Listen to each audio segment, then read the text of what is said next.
सब्जियां ग्रो करने की ठानी है तो ग्रो बैग की भी आवश्यकता समय समय पर पड़ती रहेगी।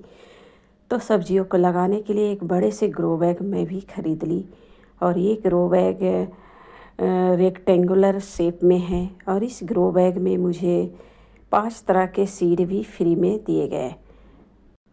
तो हेलो फ्रेंड्स, आप सभी का स्वागत है फिर से एक नए वीडियो के साथ। आज के इस वीडियो में हम ग्रो बैग आपको दिखाएंगे और इसे बिल्कुल ज़ीरो कॉस्ट में बिल्कुल कम मिट्टी में ग्रो बैग को भरना भी बताऊंगी। बिल्कुल आपके पास मिट्टी नहीं है तो आप बिल्कुल आसानी से ग्रो बैग को आप पूरे फिलअप कर सकते हैं और इसमें विभिन्न तरह के सब्जियां लगा सकते हैं। तो ये 5 प्रकार के सीड बिल्कुल ही कम मात्रा में दिए गए हैं। इसमें ओकरा के सीड हैं, कुछ साग के सीड हैं, कुछ ग्वार फली है, ऐसे ही 5 प्रकार के वेजिटेबल सीड दिए गए हैं। तो यहाँ पर ग्रो बैग आपको सबसे पहले खोल कर दिखाती हूँ। ये देख सकते हैं, शुरू में पहली बार मैं ग्रो बैग खरीदी हूँ और मुझे पता ही नहीं चल रहे थे कि आखिर ये ग्रो बैग किस तरह से लगेंगे। तो यहाँ पर अगर आप ध्यान से देखेंगे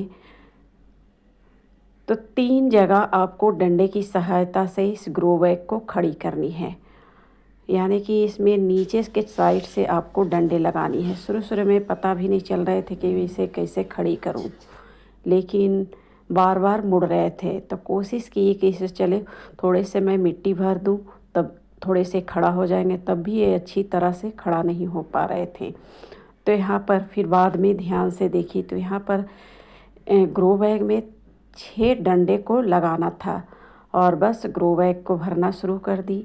सबसे पहले नीचे के भाग में 2 मुट्ठी के करीब मिट्टी डाली, फिर जितने भी गार्डन के घास पात है जो अक्सर मैं उखाड़ते रहती हैं उन्हीं घास पात को डाली और फिर किचन कंपोस्ट जो रोज़ाना किचन से निकलते रहते हैं, बस लेयर व लेयर ऐसे ही मैं डाल रही थी ग्रो बैग में।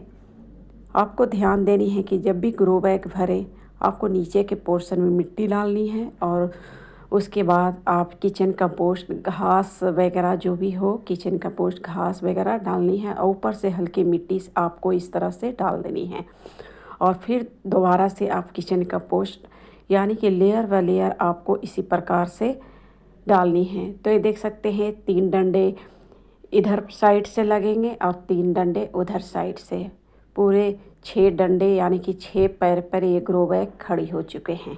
और कोशिश करें आप ग्रो बैग को किसी ईंटे पर या फिर किसी लंबे डंठल पर रखें ताकि नीचे में जो कंपोस्ट वगैरह लिक्विड रूप में गिरे वो जमा हो सके इस तरह से। जैसे कि देख सकते हैं मैं 3 ईंटे पर सपोर्ट दे के रख रखी हूँ और 3 लकड़ियाँ, 3 इधर साइड से 3 उधर साइड से, दोनों साइड से ये लकड़ियाँ लगे हुए हैं।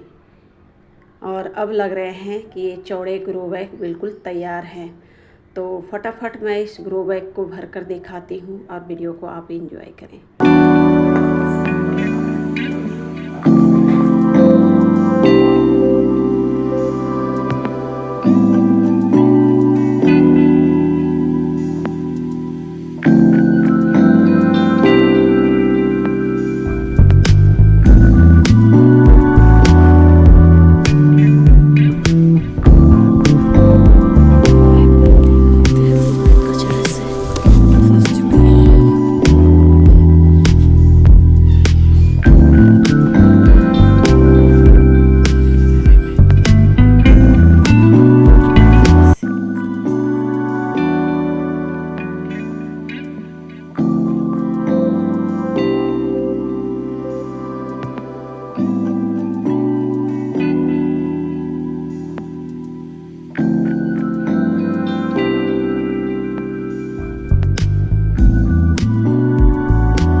तो ग्रो बैग जैसे कि देख सकते हैं पूरी तरह से भर चुके हैं।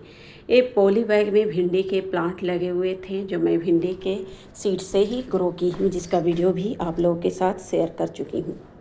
तो बिल्कुल इसी प्रकार से आप कम मिट्टी में ग्रो बैग भर सकते हैं और हरी भरी सब्जियां उगा सकते हैं। ये जितने सारे सब्जियां देख रहे हैं बिल्कुल इसी प्रकार से ग्रो बैग भरी हूँ और सभी सब्जियां हेल्दी ग्रोथ कर रहे हैं। इसमें फ्रूटिंग भी समय समय पर मुझे मिल रहे हैं हार्वेस्टिंग के लिए। ये बड़े वाले ड्रम भी बिल्कुल उसी प्रकार से भरी हूँ। यही कारण है कि थोड़े से ड्रम जैसे जैसे कंपोस्ट बनते हैं मिट्टी थोड़े से धंसती जाती है, इसलिए आप फिर दोबारा से उसके ऊपर आप कंपोस्ट डालकर मिट्टी से कवर कर दें। तो इस तरह से आपको समय समय पर बाहर की खाद देने की भी आवश्यकता नहीं पड़ेगी, क्योंकि धीरे धीरे किचन कंपोस्ट में परिवर्तित हो जाएंगे। तो फ्रेंड्स मिलते हैं फिर नेक्स्ट वीडियो पर, तब तक के लिए धन्यवाद।